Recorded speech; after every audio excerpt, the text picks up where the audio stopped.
introduce the speaker.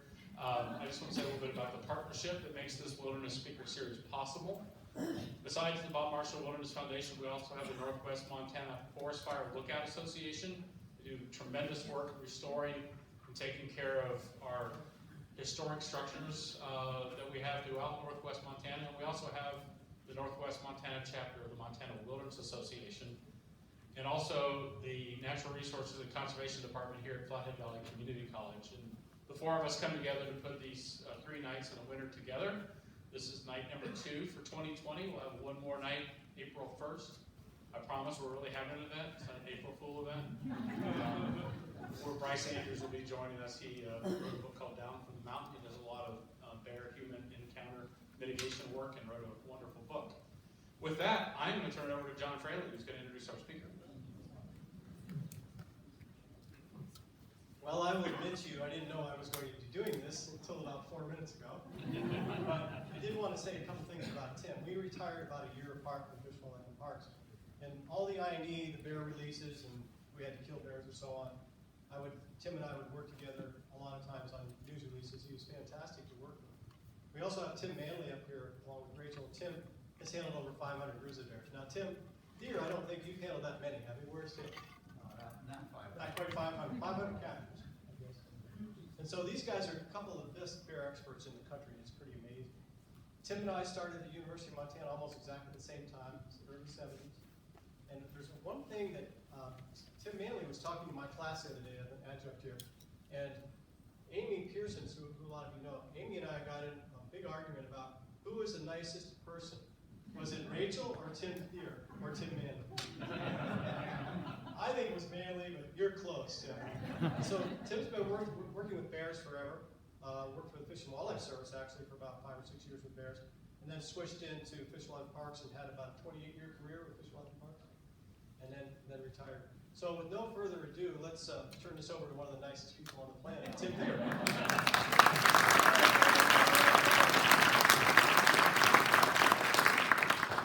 The generosity of people never ceases to amaze me.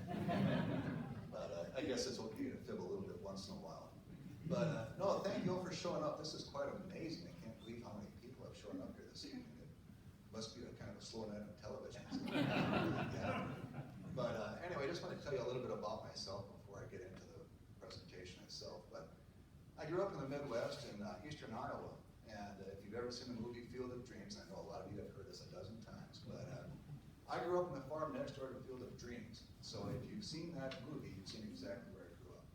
So anyway, I grew up there, always wanted to come out west.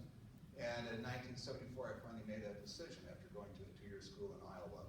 And I came out and went to the University of Montana, got here in 74. In 1976, I thought I had a job lined up. It didn't pan out, and at the last minute, it's like, what do I do? And I ran into Rick Mays, and Mays is like, hey, he just got a job with the Border Grizzly Project, working on bears for the summer. And I'm like, oh man, I would do anything for that, and I did. I talked to Dr. Charles Jonkel, and he said, yeah, if I could get a work study, he would hire me on, and so that kind of started my career. And my first job, we lived up in an Inco cabin up in Whale Creek, and it was great. I loved it. And so, anyway, I kind of went on from there. I worked on bears in different places in western Montana for the Border Grizzly Project. I went on. I worked in Colorado, looking for grizzly bears down there for about 6 months or so after a grizzly was killed down there. I even spent some time in Mexico looking for grizzly bears in northern Chihuahua. I've done work in other places as well. A few years ago, I went up to Alaska and worked on black bears for a 10-day hitch, capturing bears in Prince William Sound. So I worked in a lot of different places, and bears are my favorite, and I've got probably the most knowledge about bears as anything, but I want to kind of talk about things in general here this evening. But I worked for Plum Creek for a couple of years, did a little bit of everything, but it kept on going back to bears and back to wildlife. And anyway, finally, my last position, I got hired on in 1994 to work for Fish, Wildlife, and Parks as an area biologist. And the area of my responsibility included the Whitefish range. So anyway, I thought I'd talk about wildlife and some of the changes that I have seen over time, and maybe some explanations as far as why things are the way they are. And so, since I had my start on grizzly bears, I thought, well, I'll start talking about grizzly bears and kind of take things from there. So anyway, here I am. This is actually taken like in 1986, I believe. But so yeah, I got hired on with Rick Mason and a few other guys to work on bears in the North Fork of the Flathead. And we were green. I tell you what, there was no manual to pick up, there was no training course, there was no nothing. It's like, here's a dart gun, here's some snares, have at it. And we made our share of mistakes. And as the saying goes, that bad decisions make for some great stories. And I could sit here and talk about stories all night long, but we don't have time. But anyway, so we started working up there. And so when I started working on bears in 1976, they had just been listed under the Endangered Species Act the prior year in 1975. So they had just been listed, and there wasn't a lot known about bears. So that was part of our duties, is to see what we could learn as far as what were their causes of mortality, what did they feed upon, what kind of habitats did they use, and so forth. And so we started doing that. And we got some pretty decent baseline information. But anyway, so we started doing that in 1976. And at that time in 76, I should point out that in terms of the status of bears, in all of the NCDE, I think we estimated between 300 and 350 bears for the entire NCDE. And I think the Yellowstone ecosystem was like 200 to 250. And the populations have grown since then, obviously. And we're currently sitting at well over 1,000 bears now for the NCDE, and for Yellowstone, I think they figure about 800 to 900 anyway. So they've done very well in the intermittent years, and it's not by accident. There's been a lot of work put into grizzly bear management, and preservation, and so forth. I think Tim Manley probably has done as much or more than anybody that you're going to find up here in that respect. To recover bears, people have to accept them, and so that was a big part of what we did, is trying to get people to have bears around. And so anyway, that involved a lot of different things. But bears are doing well. Like I say, we probably got 3 to 4 times the bears of what we have historically, and they are expanding. I mean, we've got bears going out on the east front now, clear out towards Cut Bank and that country. We've got bears that are denning out there along some of the rivers, out on the prairie. We've got bears down in the Blackfoot Valley, that never used to have a grizzly bear. We've got bears coming through Eureka going out towards the reservoir. And so if you want to talk about the Whitefish range, they're probably at carrying capacity. I don't think you can really squeeze too many more in there. So anyway, the grizzly bears are doing quite well. Black bears, when we started working on bears in the Whitefish range in 1976, we had a healthy black bear population up there. Dr. Charles Jonkel had done his doctorate on black bears up there as well. And they were doing great. And I think black bears are still doing quite well, that we have a lot of bears in the Whitefish range. One of the tools that we kind of look at to try to monitor populations over time is actually using hunting statistics. And here's an example here of what we've seen for black bear harvest over time for under District 103, which encompasses, the Whitefish range. And it's relatively stable. It's kind of up and down quite a lot, but more or less it's pretty stable. I do think that given the increase in the number of grizzlies, and given the fact that they do compete for some resources, such as huckleberries and so forth, that there probably aren't quite as many black bears as what there were in the 1970s, but the decrease hasn't been substantial. We still have a healthy population out there. I did kind of want to, let me kind of go back here a little bit. I did want to kind of talk a little bit about some of these ups and downs that you see there in the bear harvest. And I'm not really sure why you see that in the bear harvest of that magnitude. It could be weather conditions or whatever. I mean, it's hard to say. But if you look at recruitment, you look at the birth of black bears and how many come into the population, sometimes you see stuff quite a lot like that. It's not a steady, production from year to year. And anyway, I thought I'd kind of touch on that because it's quite interesting. Bears, black bears, and grizzly bears have what's called delayed implantation. They're not like most other mammals. So that when bears breed in the springtime, they breed like in May or June. The eggs will get fertilized, but they don't implant into the wall of the uterus. They stay kind of free floating in the uterus. And so, the bears will put on flat during the course of the summer and into the fall. That's basically, in this country, that's mainly on huckleberries. And so, about the time when a female enters the den in the fall, their body will sense whether or not they have adequate fat to sustain not just the mothers, but also to allow the cubs, or to allow the eggs to implant, the cubs to develop, and then nurse those cubs afterwards until she leaves the den. So there's a whole lot at stake based on how much fat she has in her body. And, you know, if it's been a great huckleberry year, you know, sure the eggs will implant, she produces cubs, everything's great. If it's been a bad huckleberry year, you may see very little in terms of cub production. And it happens sometimes, you might go 3 years without any huckleberries out there, or very few of them. And as a result, you see very little for cub production. But when you get a good berry year, every female out there will breed and have cubs, and maybe 3 cubs. And so you can get these pulses that you can see that kind of moves through the population about, 1 year you'll have all kinds of yearling bears, and then the next year hardly any at all. But it's based upon berry production. And it leads to some interesting things. Back like in the mid-1990s, we had several years of poor berry production. Had a great year in 1997. 1998, we had cubs up the wazoo, but then 98 also was a bust for berries. And we had female black bears abandoning their cubs left and right. That fall, I think we picked up 32 orphan cubs that the females had abandoned. And so it was pretty much the year from hell when it comes to black bears. But anyway, so because of that, these females get into sync, and you'll see these pulses in birth. And it's just kind of an interesting little tidbit I kind of wanted to throw out there. Talking about wolves. When I started working there in 1976, we didn't have any native wolves in Montana.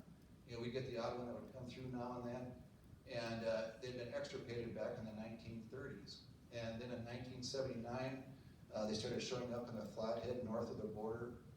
And there was one that was captured and given a radio collar. In 1985, they actually produced pups in the North Fork on the BC side. And in 1986, they had pups there in Glacier Park. And those were the first known cubs produced by wolves in Montana in about 50 years. So anyway, we've grown a lot since then. And so here's a photo of Kent Loudon working on a wolf near Treagle with my wife and kids. And we get involved with this stuff. But anyway, they've done very well since then. And so the population's increased, and we try to estimate wolf numbers now using what's called the POM system, which is the patch occupancy model. And you can kind of see where, I keep pushing the wrong button. But you can kind of see where things kind of peaked out here a few years ago at close to about 1,000 wolves or so.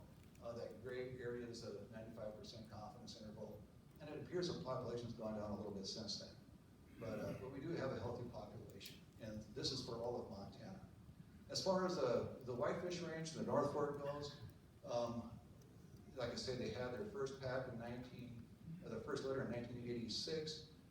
It didn't take too long before we had at least 3 packs in the North Fork. Talking to Diane, we've had pretty consistently 20 to 25 wolves in 3 or 4 packs in the North Fork like for the last 30 years. It's been pretty darn stable up there. And so what's interesting, what's important to me is that these are native wolves. They walked in on their own 4 legs. I see all the time in the media and Facebook, whatever, about how we've got these non-native Canadian wolves. And I get tired of it. It's nonsense. It's just pure nonsense. When I worked up there in the early 90s, before there was ever a transplant in Yellowstone or Central Idaho, we caught several wolves. I got my hands on them. And I assure you, those wolves are no different than the wolves we have today. And so, I don't know what you tell people, but when they say that these wolves are non-native, it's like, they're wrong. I mean, that's about what you really say. So, anyway. But anyway, we do have a healthy population. We do have a hunting and a trapping season. And I know that was really quite controversial, but I'm not totally against it. Prior to having wolves delisted, and then I worked at a game check station, the animosity towards wolves is unbelievable. And it really changed a lot, I think, once we had a hunting season. People felt they had, a stake in the matter. So I am not opposed to it. And as far as the trapping season goes, we have some pretty stringent regulations that I wish applied to other species as well, in terms of pan tensions and trap check dates and so forth and so on. So I think Montana actually has done a pretty good job as far as managing wolves go. So anyway, so much about that. So there again, so going on to other canids, coyotes. Back in the 70s, coyotes were very common up there in the North Fork of the Flathead, and there's still, probably a fair number of coyotes. But when you have coyotes and wolves together, wolves prevail, and they will kill coyotes when they get a chance. And so we don't have the coyotes like we used to, and in the North Fork or elsewhere where we have wolves. There was a gal named Meg Langley that did her master's thesis on coyotes, and she showed that they inhabited primarily areas between pack distributions and so forth. But we still have coyotes. We have plenty of coyotes throughout Montana and elsewhere. But as far as the North Fork goes, the Whitefish Range, I don't think quite as many. But moving on to another canid, fox. Here again, this goes back to animal interactions. Back in the 1970s, foxes were unheard of in the Whitefish Range. And Alan, you grew up there. Did you ever see one years ago? Never. And so we get wolves, coyote numbers go down, and without many coyotes up there, gives foxes a chance because foxes and coyotes compete. So thanks to wolves, to a large degree, we now have more foxes than what we had historically. So the point being, things are interconnected. It's just, it's so hard to just make things black and white because they are not. There's all these interactions going on that you have to acknowledge. Another reason for foxes in the North Fork has to do with the changes in habitat. Back in 1976, most of the North Fork was forested. Yeah, they had done some timber sales and so forth, and quite a few, but it's still, quite forested. That changed, it started to change in 1988 with the Red Bench Fire, and then we also had the Moose Creek Fire, and then we also had the Wedge Canyon Fire, and we had the Roberts Fire. We've had 4 fires up there that were over 30,000 acres, and it drastically changed the ecology of the North Fork. It is totally different than what it was in 1976. And with that change in habitat, it's affected wildlife populations one way or the other. And being a more open habitat, it makes it more conducive for foxes. So that was another thing in foxes' benefits. Mountain lions, I'm not really sure what we had for mountain lions in 76. They were there, and I think they were in healthy numbers. I think lion numbers increased. And anyway, I've got another graphic here, but here again, this is using mortality data to try to get a grasp of what's going on with mountain lions. And you can kind of see where, numbers were increasing throughout the late 80s. This is based on harvest, like I say. And they appear to peak in about 1996, 1997. At least that was a harvest. But anyway, so we had an increasing lion population. But the important thing here is that date, 1996, 1997. What happened that winter? It snowed. And it snowed, and it snowed, and it snowed. It started snowing in October, and it didn't quit until April. And it was brutal. And it knocked the living bejeebers out of deer and elk populations. And it really affected things. It really changed a lot of things. And anyway, so 96, 97, we lost a ton of deer, we lost a ton of elk to the weather. And lions, what do? They got to try to make a living. And we were concerned about trying to get deer and elk back on their feet as quickly as possible.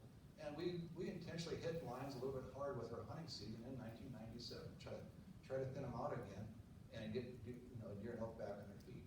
And I think it actually worked. I think it helped. But as you can see, the harvest since then has been less than what it was before. However, part of that is due to the fact we went to permits. That earlier on we were on a quota system, and in the later years we were on a permit. But we still have a good population of lions in the North Fork, but we do not have the population that we had back in 1997 and that area. So anyway, but overall they're doing well. But speaking of lions, I just had to throw this in here. A number of years ago, I was contacted by the folks in BC saying that they had a female lion that was headed our way, that had a collar on it. And anyway, and they gave me the password so I could track this thing on my computer. And it kept coming south, and it started out right by Cranbrook, and it started working its way south, and it came down across the border east of Eureka, came down the Whitefish Range, and when it got to a big mountain, it jumped across to Glacier Park, went across Glacier Park, went down across the Bob Marshall Wilderness, and when it got to the mouth of the Teton River, it thought it would head east and follow the Teton River to I-15, almost to Great Falls. Didn't like an interstate, so it turned around and went back to the mouth of the Teton River, followed the front south all the way down to Canyon Ferry, east of Helen, and finally set up a home range down there. So one thing that we have learned through the use of satellite transmitters is that animals will move, and we see that time and again with different species, how we never dreamt they would move as far as they do sometimes. This was a dispersing adult, but it kind of shows what's going on. But I mean, we now have lions showing up in Minnesota and Wisconsin and Iowa that we believe have their origins in the Black Hills of South Dakota. And so you got to talk about connectivity and making sure that these things can get around. So it's very important. Lynx. We had lynx in the Whitefish Range back in '76. I saw one in Teepee Creek when we worked up there. And anyway, we didn't know a lot about lynx. They are a secretive animal. There used to be a hunting season or a trapping season for them. And in 2000, they were put on the endangered species list, mainly because of a lack of knowledge, I think. And we didn't know a lot about their distribution. But anyway, I think, lynx have been doing quite well in the Whitefish Range and have for some time. And, I got hired on, like I said, with Fish Walking Parks in 1994. One of the first things that we started doing were winter track surveys where we would go out on snowmobiles and we had assigned routes and we tried to repeat those 3 times a year. And I had several routes in the Whitefish Range. I had one up, that went up to Stillwater up to Red Meadow Lake. I had another one that went up Grave Creek to Terrell Lakes and so forth. I had another one that went up Whale Creek, Teepee Creek. And it was not difficult for me to find lynx tracks. They were there. And I told folks, back, this is in the 90s, it's like, I think we got more lynx in the Whitefish Range than we got mountain lions. And they thought I was crazy, but I maintain that's the case. And we still have a healthy population. This photo was taken by Stryker just a year ago. But anyway, they're there. I think they're doing well. But here again, going back to the fires, when you burn off the amount of habitat that burned off up there in those various fires, it affected lynx habitat. Over 90% of their diet consists of hares, and if you don't have habitat that supports hares, you don't have lynx. So the fires have had quite a fairly significant impact upon lynx in that area. The question is for how long? And how long is it going to be before we get hares back in there again, and it's now conducive to lynx? I'm sure in places like the Red Bench Burn, it's already doing that. It is providing habitat. John Squires and biologists with the Forest Service are trying to address that issue to see just what is the correlation between fires and types of habitat before it becomes viable lynx habitat again. But like I said, I think lynx are doing quite well in the Whitefish Range. Bobcats, this is a photo my son took with me actually over on Kukanusa. It was a very, very cold morning and there was a roadkill deer and we had to do a double take and it was this bobcat huddled up next to this deer. I wasn't sure if it was hiding or doing it for warmth, but anyway, so bobcats, here again, looking at the Whitefish Range and other information. We do have a hunting season and a trapping season for bobcats here in northwest Montana. We do have a quota that, of 275, and so trappers will take and hunters will take between, 250 to 275 a year. But we do have a healthy bobcat population. How does this relate to the Whitefish Range? Well, back in the 70s, the 80s, I think there were very few bobcats in the Whitefish Range. However, given the fires, given the open habitat that we now have up there, they're becoming much more plentiful. And so we've seen an increase in bobcats in the Whitefish Range since the 70s. There's no doubt in my mind. Wolverines, they're certainly a charismatic, beautiful species that,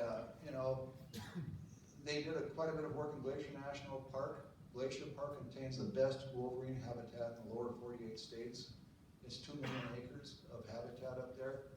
And in all of Glacier Park, they think there's 45 to 50 wolverines. They just naturally occur at low densities. And they believe that's a carrying capacity. You can't really squeeze any more in than the 45 or 50 that are there. So you're never gonna have a lot of lynx in an area. And so how many are in the whitefish range? I don't know. I mean, it might be 10, I don't know, but I don't know that it will hold a whole lot more than that. But another thing that's kind of interesting is that wolverines were extirpated. You know, that back in the 1930s, fur had an extremely high value. And there was a lot of pressure put on all the fur bearers, you know, for their furs. You know, people wanted to make a living, and also at that time, people were using poisons to get rid of things like wolves and so forth. They didn't like predators. So between the poisons, between the trapping, wolverines were extirpated from Montana in the lower 48 states. And anyway, starting in about the 1940s, early 50s, they started showing back up again. And so we went from basically an extinct population to what we have today, and they did it all on their own. So, I mean, they're a pretty tenacious critter. They move a lot, and they travel incredible distances. And you might have a male wolverine that might cover 1,000 square miles, you know. And they actually had a collared wolverine there in Glacier Park that climbed to the very tip top of Mount Cleveland, the highest peak in Glacier Park. In the winter, he went straight up an avalanche, shoot to the top, just for the fun of it, and then took off again. So these guys are unbelievable how far they will travel in certain conditions. To survive, they can smell bones under 10 feet of snow, dig through the snow, find bones, chew them up and eat the marrow. That'll keep them going to take off again. So certainly a fascinating critter. We had a trapping season on them that stopped about 4 or 5, no more than that, probably about 6 or 8 years ago. But anyway, we have wolverines. I mean, we have probably 300 for the state of Montana at a minimum. I mean, I think we've got, well, I know we've got wolves down in like the Yellowstone country. We've got wolves in or wolverines in Yellowstone, wolverines in the Bitterroots. And anyway, we have them over in eastern Montana in the big belts and little belts. So they have a broad distribution, but like I say, you're never going to find a lot of them in any one place. Going on to pine marten. Here again is another valuable fur species, and I'd like to kind of reiterate a story. There was an older fellow from Eureka that we videoed for a movie that we made through Fish, Wildlife, and Parks. And he talked about when he was a young man that he did some work in Glacier National Park in the 1930s. And this is after the Great Depression. Things were still pretty tight money-wise. And he did some trail work in Glacier Park and saw some marten sign in the park. And outside the park, you know, they hammered the heck out of pine marten through trapping and so forth. But anyway, he made no bones about it. He's like, I need to feed my family. And so he and a buddy of his put on a pair of snowshoes. They took off from Eureka, hiked over the Whitefish Divide, went into Glacier Park, threw out some traps. And he said they trapped for about a week or so, and they caught 10 pine marten. And one day, a plane flew over, and they thought that they were spotted, so they gathered up their traps and their furs, and they ran back to Eureka. But he said those 10 furs were worth over a year's worth of wages. So they were extremely valuable. They were like worth their weight in gold. So anyway, pine marten are a very important part, you know, of Montana's history. I mean, Lewis and Clark, one of the reasons that Thomas Jefferson sent them out west was to explore the West and come back with a description of what we had for fur. At that time, it was primarily beaver, but other things as marten were important as well. But so anyway, to make a long story short, the Whitefish Range has a long history of being important for pine marten. We actually captured pine marten years ago and moved into the big belts to get a population established over there. To this date, they are being trapped in the Whitefish Range. We don't have as many as we used to. We don't have as many pine marten throughout western Montana as we used to. Whether that's related to trapping or not, it's hard to say. Probably not, or it could be, I don't know. But the thing is, the North Fork of the Flathead, again, going back to the fires that we have had up there. You know, the 4 large fires removed a lot of important pine marten habitat. And as a result, we don't have the habitat there to support as many marten as we did before. But anyway, so much about that. Moving on to Fisher in the bottom right-hand corner. We had fisheries historically in parts of western Montana. We knew we had them in the Bitterroots. We knew we had them in the Cabinets historically. In the early 1960s, they did a transplant of fishers to just south of Eureka. And the reason was twofold why they did that. They wanted to provide some trapping opportunity for trappers, and also to address porcupines, because we were being overrun by porcupines back then. And so they did release some fishers. They did persist for quite a long time, and up until the 1990s or so anyway, the last reported fisher taken was out of the Whitefish Range in 1996, but they kind of just disappeared. And Diane said, you've seen them up there as well. And so they were there, but I don't think they're there any longer. But what's kind of interesting is that John Waller, dug into it to see if there were any records whatsoever, verifiable records for Fisher in Glacier National Park. And he did a very thorough and extensive search. He could not document a single Fisher historically in Glacier National Park. So, were they here or weren't they? I don't know. They're not currently here. Perhaps they could be in the future. Like I said, we do have them in bitterlets, we do have them in cabinets, and so forth. But it's kind of a tough question whether we have any or not. Mule deer. A lot of interest in mule deer.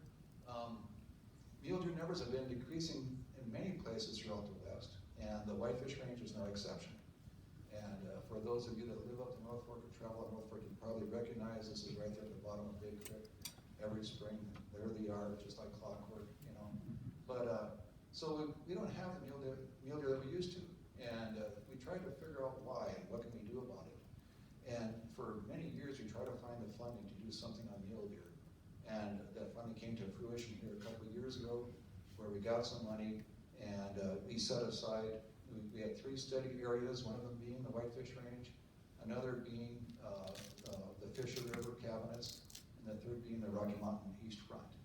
And we try to keep a sample of 30 instrumented mule deer in each of those areas. And anyway, so we did that and found some interesting things. But maybe to back up just a little bit, just to look at mule deer populations over time. I should have done this one first, but you kind of see here, this is looking at buck harvest, and this is pretty reflective of the population. But you can kind of see where, we had quite a few mule deer back in the, late 80s or so, and that population was going down. And then they had the winter of 96, 97, boom, they bottomed out. And starting about 1999, things picked up and they climbed. And to me, this is one of the most interesting, charts I've ever seen in my life. How do you explain that? And I'm not really sure. But what I find interesting is that you talk to some of the hunters, and they talk about the good old days. And you talk to 10 hunters, and they'll give you 10 different dates. But mule deer buck harvest peaked in 2005. And what's interesting to me is that 20 years after wolves became established in the North Fork, and so here, in the midst of wolf packs and so forth, we were able to have a growing mule deer population, in the North Fork. And there was no control of wolves at that time. So I think you got to be careful where you assign blame and so forth. But if you look, and I'll admit that when we have this peak up here, that part of that's probably inflated due to the fact that we had those fires like I told you about. And mule deer were more visible, that there were people that drive up and down Coal Creek and they'd watch the ridges with their binoculars, and now that things have been burned off, they could spot mule deer, and they went after them. And so this is partially inflated because of the greater visibility because of the fires. But since then, you look at we have a pretty significant decline. And so we're trying to get things turned back in an upward direction. But anyway, so we did the study, going back on that one again. So we did the study, and we found some interesting things. And the mule deer, the capture efforts were done primarily, just east of Highway 93 and so forth. And the deer winter over here, but they go east in the summertime. They go east into the Whitefish Range. And they'll go considerable distances. We had 3 mule deer that went way up here into BC. We had a 4th one that went almost to the Continental Divide. And, you know, it's like, wow, these things are traveling, and they do. But anyway, learned a number of things. You know, one of the purposes of the study is to see how they're using their habitat. If they're using cutting units, it's like, okay, how old are these cutting units? What was a prescription and so forth? And can we then emulate that to improve mule deer habitat? But what we found is that we didn't see much use of cutting units. That they would walk past cutting units, and where they like to go to were steep, high ridges that had burned some quite a few years before. That's what they liked. And we thought that was quite interesting. And anyway, but yeah, but we did have a few, I mean, there are a few mule deer that winter there, like around Lower Coal Creek and Lower Big Creek and Demers Ridge. There are a few that winter there. But most of the mule deer in the North Fork of the Flathead winter on the other side of the mountains. But one of the things too that was interesting is looking at sources of mortality. And basically, like every study, you know, when you talk about mortality, they say, oh, it's wolves. I'm like, well, I don't know. We'll find out. And what we actually saw was a lot of, especially the first year, we saw a lot of malnutrition. And anyway, and I think what happened is that mule deer have a very high fidelity to their winter ranges and also their summer ranges. And we had mule deer that we collared that went, you know, east, you know, into the mountains. That fall, their winter range burned, and they came back again. And anyway, they wintered in this burn area. And anyway, there was not much there for them to eat, but they just had this high fidelity for that area. And here's a poor gal here that her signal was on mortality to go up, and she was lying there. And I, you know, she's still alive, and I was going to actually put her out of her misery, but she got up on her feet at the last minute. She ran off, and she lived another 5 days before she passed away. But anyway, we had quite a few animals that did die from malnutrition. Kind of another interesting side note, you know, we had that study area there in the Fisher River area. And the Fisher River, you know, the lower portion of it goes north and south. And we trapped mule deer on both sides of the river. You know, they were wintering there. And, you know, over the course of 2 or 3 years, we put out 40 transmitters. And out of 40 transmitters that we put out there in the Fisher River, some on the east side, some on the west side, some of these colors are within a mile or two of each other. Out of 40 animals, every animal without exception, well, every animal with one exception, if it was collared on the west side of the river, it went to the cabinets for the summertime. If it was collared on the east side of the river, it went the other direction at Good Creek and elsewhere. It was like, for whatever reason, that scrawny little river separated those two populations. So, talk about fidelity. But anyway, so there again, you've got to kind of factor that in. Just how adaptable is a mule deer? I'm not so sure they're that adaptable anymore, you know, so anyway. But as far as mortality goes, we saw malnutrition being an important one, and also mountain lions. And lions did, you know, they killed quite a few of these deer, especially the first year. Not so much the second, but more so the first year. And there again, maybe a lot of these animals, I think we're already predisposed that when we take a look at the bone marrow to see what kind of condition that they were in, on a lot of these animals that were killed by lions, you know, they were not in very good condition. So, anyway. So they're kind of wrapping things up in that. They'll have their thesis printed here pretty soon. We'll see what they have for conclusions. Moving on to white-tailed deer. Whitetails are more adaptable. There again, we had quite a few whitetails there back in 1976. This kind of shows the same scenario as mule deer, where populations kind of peaked out, you know, late 80s, 89 or so, and they started dropping. Why did they drop? I don't know. Probably a series of tough winters.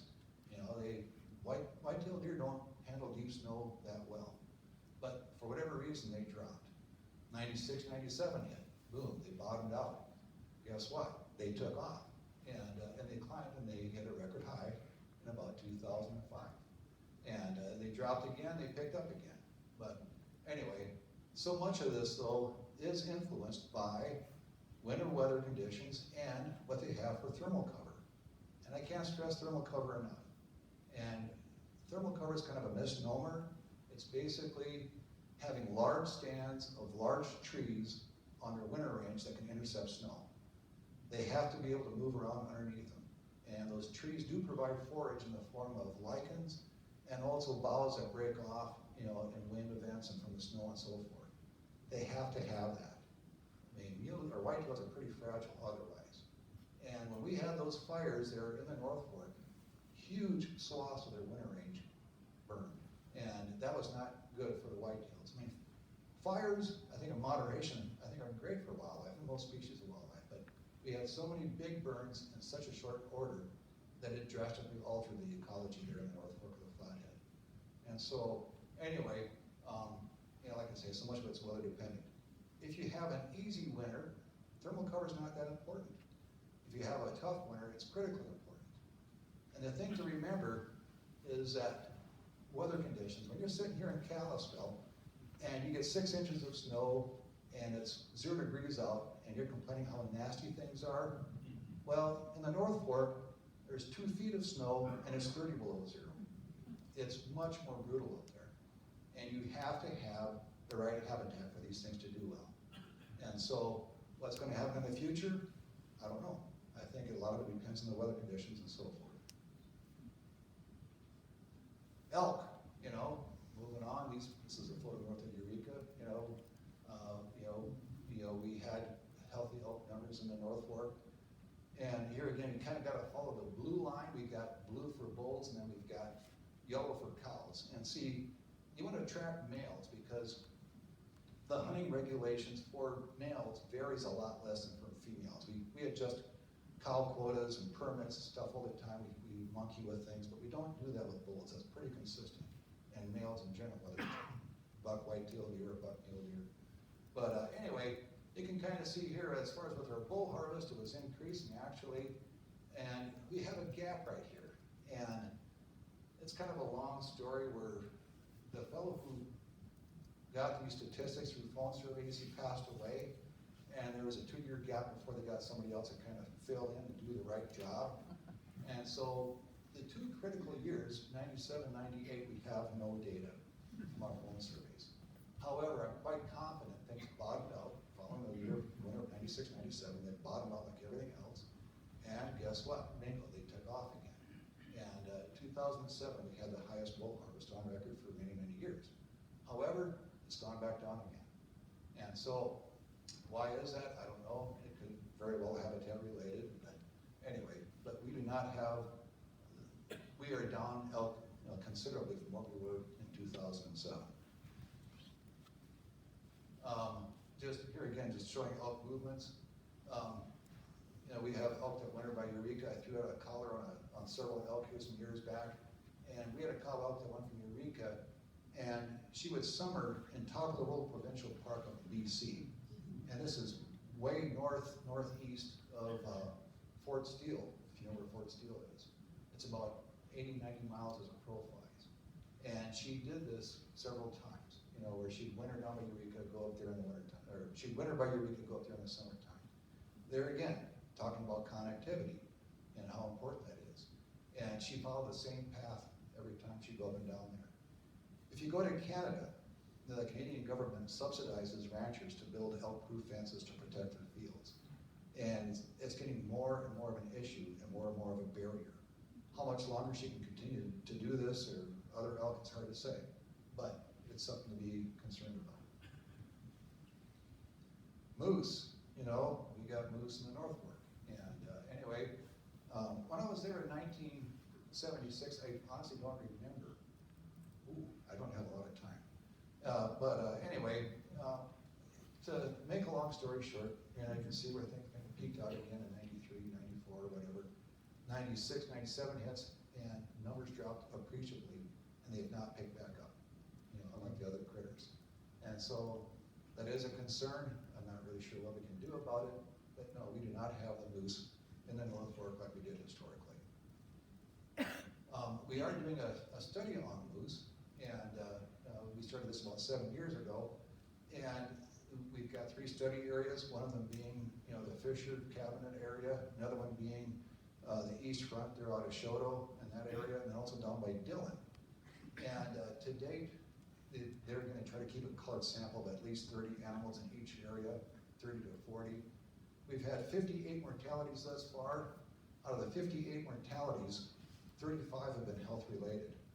And moose are very prone to various types of parasites. One of the nastiest ones is called Helioptera. It's a nematode that plugs the carotid artery, and so the blood doesn't flow to their brain. And it's like they're having a stroke. And you will sometimes come upon moose laying there, they can really move with their eyeballs. And it's really a sad, sad thing. They also have problems with ticks. You will sometimes find moose with thousands and thousands of ticks, sucking them dry. Liver flukes. I've seen liver flukes that were just horrible. I sent one to the lab in Bozeman one time, and they couldn't believe that thing was still alive. But anyway, so they are plagued, with parasites and other things that is affecting their livelihood. There has been some predation.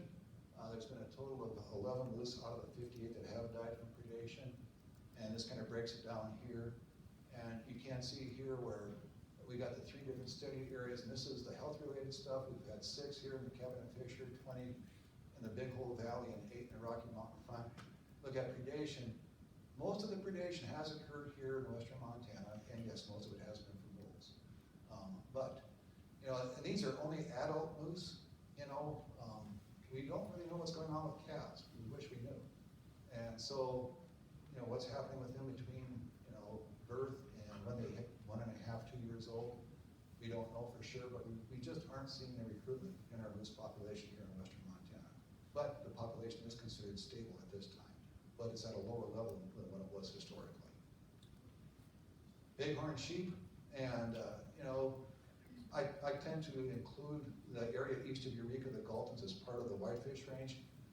We do have some bighorn sheep up there. We've got a little herd of about 60 to 80 animals, and they're doing quite well. And a few years ago, we thought, well, let's throw out some transmitters just to try to find out some more about them. So right south of the Canadian border, we threw out some transmitters on the Woods Ranch WMA. I expected that they would go up to the 10 lakes here because we get sheep, you can see in the summertime in 10 lakes. Well, they threw out 5 collars, and all 5 of them went north. And they went to Mount Mahoney, and then they followed a ridge. They crossed, all 5 crossed the Wigwam River in the same spot. Got up on another ridge, went up to Inverted Peak, and then they spent the entire summer on Inverted Ridge. And they repeated that process for several years. And talk about connectivity. Talk about important travel routes. I can say that the area where they cross the Wigwam River probably isn't more than a quarter mile wide at the most. And, what if something randomly happened that was no longer available to them? What if something happening to these lead ewes? Just think of the institutional knowledge that has been built up over generations. It'd be lost. And that population would be lost, and we'd be scratching our heads, well, why did they disappear? Well, connectivity. Caribou. We used to have, quite a few caribou historically back in when Indians lived here instead of white people. What's kind of interesting, even the Native Americans knew that caribou were vulnerable to predation, and they used them for emergency use only. And caribou, their whole being is to live in places where predators don't. They like to live up in the high country where you have thick, continuous forest that goes on for many, many miles. They like to live up there where the snow is 10 feet deep, because those are the places you don't find predators. And if you start monkeying with that, their numbers start going down. And that's exactly what's happening. And southern BC used to have several thousand caribou. Now they're down to several hundred. And so they've taken quite a hit. There was a fellow who lived up in the North Fork, named Frank Evans, who actually is one of the foremost authorities on mountain caribou and their sightings here in the Northwest U.S. And he put together a report showing, pretty good sightings that he would receive. Tim Manley actually updated that in about 1985 or so and added to it. And we would get sightings of caribou up through the 80s in the Whitefish range, and even there was a couple actually in the 1990s that were pretty darn good as far as tracks and so forth. There was a track sent to me in 1997 that I believe was a caribou track. And we still get, for the most part, well, they don't exist here currently. there was a transplant of caribous into the Cranbrook area. We had 5 of those animals come south, and 3 of them died down here. One of them went back north in his own, and then the 5th one got tick paralysis. And Tim Manley and I and Jim Williams were able to actually find this thing, load it up. It's quite the undertaking. Another long story I don't have time for. And brought it back to Canada. We have had other sightings since then, actually, but not in the North Fork or the Whitefish Range, but just a year and a half ago, not even a year and a half ago, there was a cow and a bull caribou that were observed several times west of Lake Kootenai. So, you know, they do come down occasionally, they kind of swing through this area, but overall that population's pretty much exterminated. There's not really a whole lot left, unfortunately. Mountain goats, they were there in the Whitefish Range historically. There was, I think the last legal hunting kill was like in the 1950s. There's a little bunch that still persisted, mainly like around Red Meadow and Nassaquine. I saw a goat hair both in 1976 and in 1984 in that Nassaquine area, so I know they were there that long. I had a good report of them on Striker Ridge in the 1992, but I've had nothing since 1992. And we actually looked at doing a transplant to try to move goats into that area, and we had everything done, completed, and at the last minute they found out that the source population had a disease that conflicted with bighorn sheep, so we dropped it. But yeah, I would like to see goats back in the Whitefish Range someday. Porcupines. When was the last time anybody saw a porcupine? It's been a while. Back in the 1970s, back in the 1980s, they were quite common in the North Fork and the Flathead. And anyway, porcupines have a very low reproductive rate. They don't mature till they're about 3 years old, and they just have one young at a time. That winter, going back again, 1996, 1997, that winter, deer and elk populations crashed. And anyway, so what are mountain lions going to eat? There wasn't a lot out there, but they put a lot of pressure on porcupines. There's 3 things that eat porcupines. There's mountain lions, there are fishers, and there are wolverines. Those 3 things eat porcupines, and that's pretty much about it. And I'm not one to point fingers at predators, but I am convinced, and others are convinced, that when deer and elk populations crashed, lions turned to porcupines for sustenance, and they knocked the heck out of them. The only places you could find porcupines after that winter were in the Broad Valley bottoms, places where you don't find mountain lions. So we found them in the Tobacco Plains, we found them like in the Bitterroot Valley, we found them in the Mission Valley. But once you get into the mountains, it's like, forget it, you can't find them. They're slowly making a comeback. I've seen more and more sign like up in the Yak where they're kind of making a comeback, but there's nothing at all like what there used to be. Grouse, we've got 4 mountain grouse species. We've got rough grouse, we've got dusky grouse, or blue grouse, and spruce grouse. I think spruce grouse are doing just great in the Whitefish Range. I think dusky grouse or blues are probably doing about the same as they always have been, maybe a bit better because of the fires. But rough grouse, not so much so. I think rough grouse numbers have gone down. And there again, well, why? And I think it's habitat. A lot of the forest roads in the North Fork and elsewhere used to have clover growing along the side of them. We planted it for erosion control. Rough grouse love clover, and if you hunt them in the fall, you look at their crop, guess what? They're eating clover. However, we had knapweed move in. Knapweed affected miles and miles and miles of road. So what do? We go in there and logically we spray the knapweed to get rid of the knapweed, but it killed the clover. And instead, now we have smooth brome. Grouse don't eat smooth brome. And so I honestly think so much of what we see for decline in rough grouse has to do with the fact that we no longer have the clover along the roadsides that we used to. That's my take. Maybe I'm wrong. I don't know. Ptarmigan. I had reports for years of ptarmigan in the Whitefish Range. And anyway, I always wanted to see one, never did, but I had this photo sent to me 2 years ago. This was up for Trumpeter. There are ptarmigan in the Whitefish Range. So that's neat to see. I hope they stay there and I hope they thrive. Turkeys. No, they're not native here in western Montana. There was basically two subspecies, they've been introduced. We've got the ones with the white feathers, which are the Merriams. We've got the ones with the bronze feathers, which are the Easterns, and then we've got the mutts that are in between, that are crossbreds. And a few years ago, they started showing up in the North Fork. And whether they're there or not, I don't know. Alan, have you seen them lately? Last summer. In my yard. In your yard. That's one critter I wish would go extinct up there. We don't need turkeys in Glacier Park. Anyway, that's it on that one. Trumpeter swans. They were there many, many years ago. Undoubtedly, they disappeared. But in recent years, thanks to the efforts of Dale Becker and the folks there with the Flathead tribe, they started bringing in trumpeter swans to 9 pipes in that area and releasing them. They built up a population. We started expanding out from there. We now have trumpeters nesting in Glacier Park and other areas of the Whitefish range. Hallelujah. I love it. So, great success story there. Loons, probably the same number of loons, more or less, than what we had historically. But I'm thoroughly convinced that if it wasn't for the efforts that we are doing to try to preserve loons, that numbers would have gone down drastically. There's a lot of effort into trying to provide quiet spaces for them to nest, artificial nesting platforms, and things of that sort, and it's helped. Had we not done that, I'd be really concerned about where we are with loons. But thanks to the efforts there, we still got it. Leopard frogs. 1976, when I was working for Chuck Jonkel, fresh out of the farms of Iowa, Rick Mason and I were sent up by Chuck Jonkel to look for grizzly settle on the Whitefish Divide.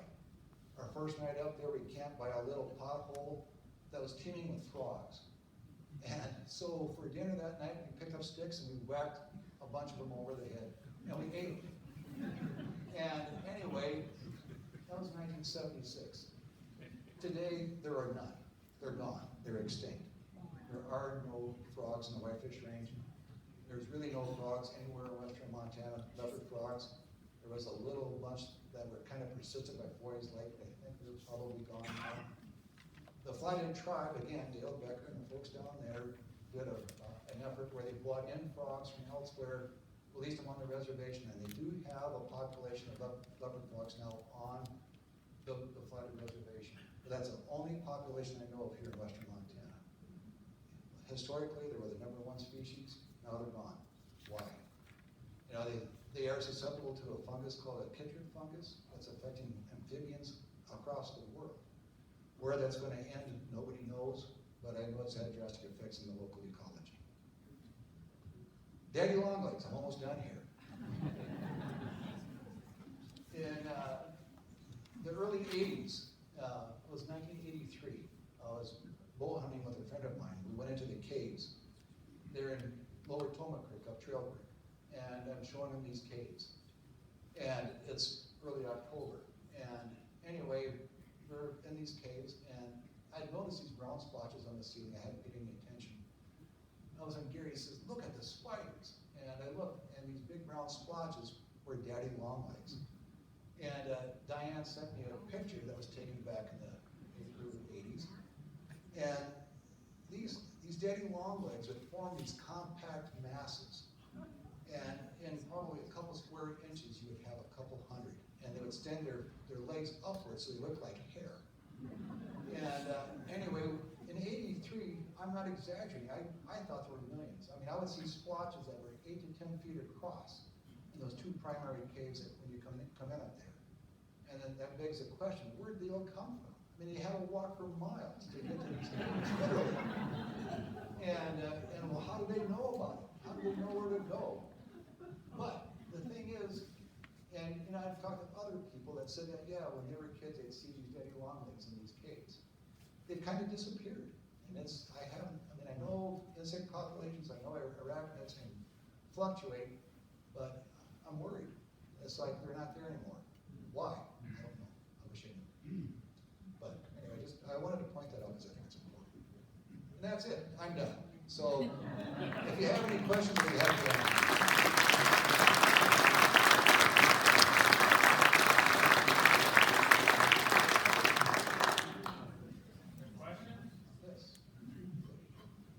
Surely there's somebody. What's the main food source for bobcats?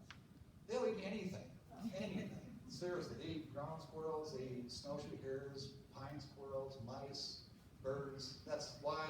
well. That's why you find them from the deserts from coast to coast, they eat anything. So, yes? How concerned are you about CWD entering the area? And how do you think the management this past hunting season might be influencing it?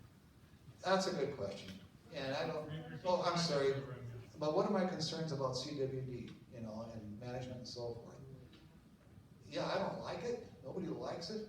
And I'm not sure how much we're gonna be able to control it. I mean, it's present now in Colorado, Wyoming, many other states, South Dakota, and I mean, they tried to address it.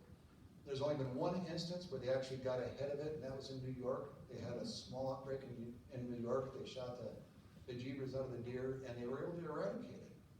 Otherwise, it just kind of kept on going and going and going. And yeah, it's going to affect deer numbers for sure. You know, we're not going to have the deer. It's hitting moose. You know, we've had 2 moose cases. You know, and so just one more thing out there that yeah, we're going to have to somehow live with in the future. But I don't like it. You know, there have not been any direct correlations to people, but you know, with these kind of things, you just never know when they mutate. You know, it could affect us. Yes. Do we even know how that is transmitted, or what it is that infects the deer or moose? Well, it's picked up through various means, you know, through bodily fluids and so forth. It's found primarily like in the brain and spinal cord and so forth, less so in the muscle tissue. We don't know a lot about it. It's extremely resilient. It can live in the soil for a couple of years. And so, yeah, it's almost like this thing is from outer space. It's like DNA that replicates itself, but it's not really an organism. So it's a really, really bizarre protein. It's just kind of gone wild. So. Is that a bobcat or a lynx? That's a lynx. That's a lynx. Any other questions? Yes. Did I miss the goats? On the mountain goats, they were there historically, and the last good sighting, I think, was in 1992, and that was on Striker Ridge. They do not occur there any longer. They do occur north of the border in the Whitefish Range, but the Canadians call them the East Kootenays. So if you go up into Canada, not too far, you'll find them up there, but we don't have any on our side of the border. We went to do a transplant, and at the last minute, you know, we found out that the source herd was infected. Sure. Yes. Well, we just talked about that. Like, yeah, it's here. I don't think we're going to get rid of it. I think we're stuck with it. Grand Teton, did you do some? Grand Teton? Oh, it's the goats. Yeah. Okay. Yeah, but I think they're infected too. Anyway. Yes, there was a question. Yes. Yeah, you said in the 80s, wolf just kind of came back on the phone. Did we help reintroduce them at all? Not up here. They were reintroduced into central Idaho and Yellowstone, and yeah, they came from Alberta and I think some from up in BC as well. What's interesting, I failed to mention, but in the late 80s, there was a pup that Diane collared in Glacier Park that dispersed, and when they dispersed, they can go long distances. She had a pup that dispersed from Glacier Park 500 miles to the north, which is where they capture wolves to bring down here. And then people try to say, well, it's a different species. Like, no, it's the same thing. Yes? Do you have any future plans to reintroduce mountain goats or any other species? I think it's kind of on hold. I'd like to see it at some point. I'm retired. That's not my decision. But maybe some point in the future, if we can find a source population that we don't have to worry about disease-wise, that's a possibility. But I'd love to see goats back in the Whitefish Range again. Yes? You spoke of predation with the wolves and the mountain lions. How can you tell the difference on a kill site? Okay, how can you tell the difference between a wolf predation and a lion predation at a kill site? And that's a good question. With mountain lions, they like to cover things up, almost like what a grizzly bear does, but not as much so. And also with wolves, when they get on a carcass, there's usually not much left when they get done with it. They really, chew up the bones and so forth. And then we also look for things like tracks and things like that. But, like I said, with lions, they like to cover things up. And it takes much more time to consume something. Another interesting facet, they did some work on predation, Carvin Kunkel and Tony Ruth, and others looked at predation in the North Fork back in the late 80s, early 90s. And yeah, they found where lions were the primary predator in the North Fork at that time. However, they were not the primary eater. And like I say, lions are very poor. They can kill things, but they're very poor at protecting it. And other animals can take away their prey quite easily. And so they had grizzly bears that would follow lions around. They had wolves that would follow lions around and take their kills away, forcing lions to kill again and again, just to have that taken away. So we had lions starving to death and because their prey was being taken away. Yes? Talk a little bit about huckleberries and how important they are to bear. It's just so hard to believe that a little tiny berry. Well, when you eat thousands of them a day, you can put on weight. But yeah, the huckleberries are extremely important. And it is the #1 berry species for bears here in western Montana. They do eat a wide variety of other berries. They'll eat, choke cherries, at lower elevations. You name it, duck hawthorn, buffalo berry, so forth and so on. But the #1 berry is, huckleberries. And yeah, that's what they do all day long. When the berries are ripe, they're out there eating huckleberries. And they can put on a lot of weight in a very short time. In a matter of, I've seen grizzly bears put on 200 pounds in less than 2 months, they'll put on 200 pounds. Yes? How is the collaboration between Canadian biologists and Montana, biologists in terms of managing the wildlife? It's getting better all the time, and we try to interact. And I had a very good relationship. I don't know if I should have or not done it, but I would share my, for animals that we had colored down here, I would give the Canadians my password so they could get on the computer to track things. They gave me their password so I could track their stuff. And so there's a high level of trust, which is where things begin. And I interacted probably more with my Canadian counterparts than I did with biologists east of the divide. And so it's not perfect, more needs to be done, but we're getting there. And like I say, when they did that caribou transplant by Cranbrook, I was invited along with Jim Williams to go up and assist with that. And that was quite an honor to do that. So there's been quite a bit of cooperation, but that's not to say that we can't do more. Yes? Do you have any knowledge about the white pine effect in the Whitefish range? That's a good question. That's a very good question. The question is, what about white pine in the Whitefish range? And, when Chuck Jonkel did his doctorate on black bears, he would frequently see black bears that their forearms were just pasted with pitch because they were digging through middens and so forth of white pine. I have never seen that, ever. And so somewhere along the line, we just did not get the pine nut production like what was there back in the 60s. And it's even less so today, because of white pine blister rust and the loss of white pines. But that's a very good question, how that affected the ecology of wildlife.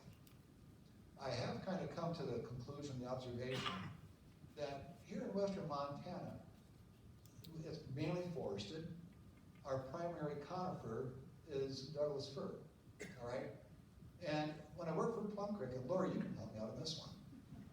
But when I worked for Plum Creek, I was in charge of buying cones for the reseeding program. And we would have little old ladies that would go out to logging sites on weekends and gather up cones. They would bring them to me, and I would take what was called a cone knife, and I would cut these cones in half, and I would count the number of viable seeds per side of a cone. And based on the number of viable seeds and how many bushels, I would write on a check. And I wrote some big checks, And so that was in 1982. And lots of cones out there. 1983, it was a bust. And it kind of woke me up to the fact things are not consistent. Things change. And we had a heck of a time getting any cones in 83.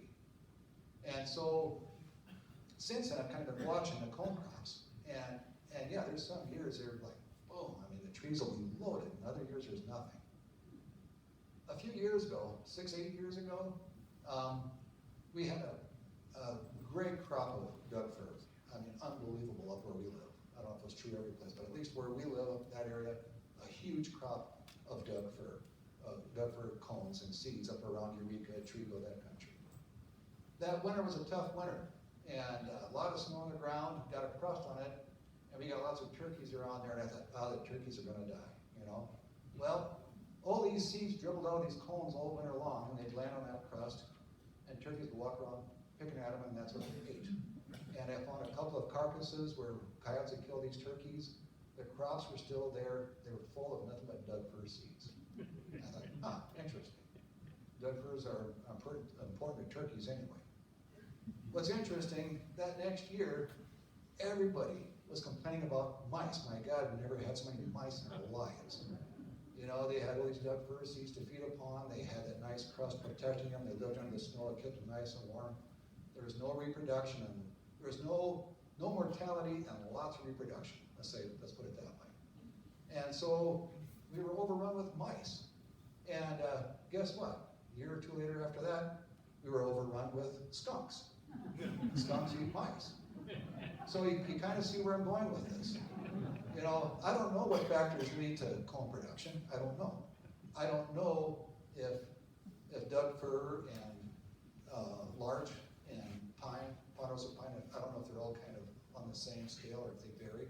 But I do know it can affect populations. And so when you have these big cone crops, you're going to have a lot of squirrels out there. You're going to have a lot of chipmunks probably as well. If you have a lot of squirrels, guess what? You're going to probably have more pine marten. You're probably going to have more bobcats. You see where I'm going. So, I'd love to see a study on it. I talked to Alan Wood about this yesterday, and he's like, yeah, it's interesting, but what are you going to do with it? But there's something going on there, and it's nice to know how all the stuff is interrelated, because I assure you that it is. So, anyway. Back to the white pine thing. Yes. There a chemical company or because the grizzly bear needed some chemical reaction that they got from the white pine seed. I haven't heard that one. Have you, Tim, you ever heard anything? No, I haven't heard. Yes. Do you know what occurred that led to the current high population of the western conifer seed bugs? I don't know. Yeah, I the never stink bugs noticed kind them of. years ago, and now we've got quite a bit in the woods. It seems like we had more about 2 or 3 years ago than we did last year. I didn't see that many last year, but a couple of years ago, yeah, they were every place. And I really don't know. I don't know. Couple more. Okay. Yes, go I have ahead. a question about the growth in human population. Yes. How are you seeing the effect of like bear and human interaction? That's a good question. What Real was the quick. question for the record? Oh, I'm sorry. What am I seeing for the interaction of people and bears? And it depends on where you're looking. And people around here have gotten kind of accustomed to bears and accepting of bears. We now have, up to 50 bears in the Flathead Valley at one time in the fall. I mean, so they're interacting with people. You know, they're being pretty wary about it and so forth. I talked to John Waller. You go to Glacier National Park. They have 3 million visitors a year. They have 30,000 nights of people camping a year. They have not had a fatality since 1998. They have not had a mortality, or they haven't had a serious mauling since 2005. There's been a couple of people bitten mildly, but in Glacier Park, it's like, with all those visitors from, you know, it's like they figured things out, you know? So that's great, that's good. I mean, people can coexist with bears.